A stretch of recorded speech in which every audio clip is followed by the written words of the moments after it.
Moltes gràcies a la Marwa. Ara us presento el Mahjoub Meleha. Ell és cap d'Afers Exteriors del col·lectiu saharaui Codesa i parlarà sobre els efectes del Sàhara Occidental. Ell també té l'honor, com alguns de nosaltres, de ser víctima de l'espionatge en Pegasus. Alguns que ho sabem i uns quants de vosaltres que no ho sabeu i també ho sou. I ens explicarà una mica la perspectiva des del punt de vista saharaui. Gràcies, Mahjoub. Thank you very much. Thank you, Mr. President, honored and distinguished members of this honorable House of the Catalan Parliament. Thank you for giving us this opportunity today to be among you and to speak to you. It is a very special day in the history of Western Sahara.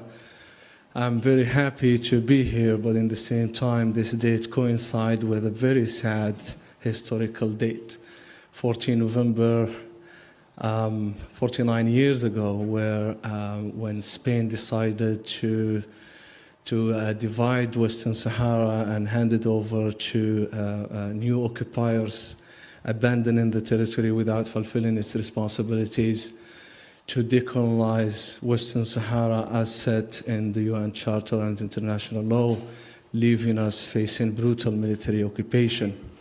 And it is very same reason that I'm speaking to you here today. Without that decision, I would have been enjoying perhaps the best democracy in the global south, and I would not be a victim of Pegasus. I was spied on because of my human rights work, trying to defend the rights of the Sahrawi people to their fundamental right to self-determination, trying to expose the crimes against humanity and grave violations committed against Sahrawi civilians in the occupied territories of Western Sahara. Although I don't live in the occupied territories, I live in Belgium, and I was spied on in Belgium, which basically reflects the danger of such spywares, how cross-continental they are. Being a victim of spyware or Pegasus, in my case, have different kind of impacts. Impact on my psychological health itself, on how to live further, knowing that people with clearly bad intentions have access to my personal life, hold on massive data about me and my entourage, my colleagues, my family, and definitely will be using it against me with a goal to stop my human rights work and stop my activism to defend human rights globally.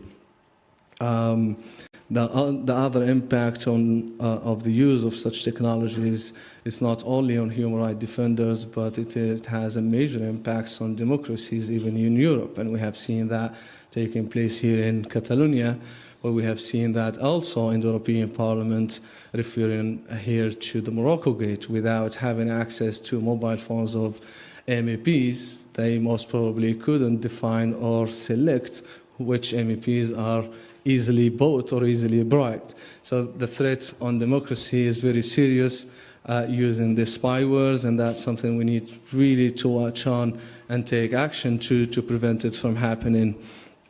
Having said that, I will try to use my minutes very wisely. So I still have, until today, I have no access to remedy because there is a lack of regulation on the European level. I cannot access court to claim remedy or rectification because of that lack.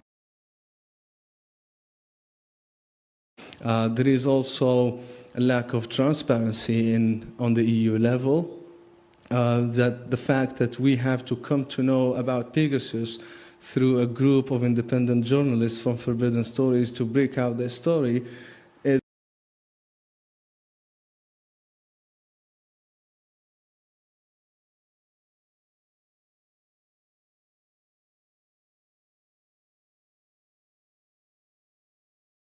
already a problem. That means that we need more transparency in our systems here in Europe to be able to access such information, and we are supposed to be protected by our governments from foreign interference, not the other way around. Being one of the victims, that doesn't make me exclusive victim, because we are here all victims, and we are all responsible, and we need also to work all together to make sure these dangerous tools doesn't end up in the wrong hands.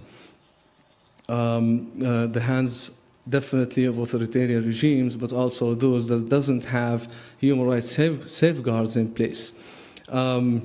As mentioned by Marwa, state accountability also is something missing, and we need to make sure that those states hosting this kind of enterprises who develop this kind of spywares need to be held accountable, and necessary measures need to be taken to prevent them from supporting that industry. So a global licensing procedures, audits, and due diligence should be put in place, and a comprehensive investigation needed on those proven to misuse this technology, especially against human rights defenders and civil society activists.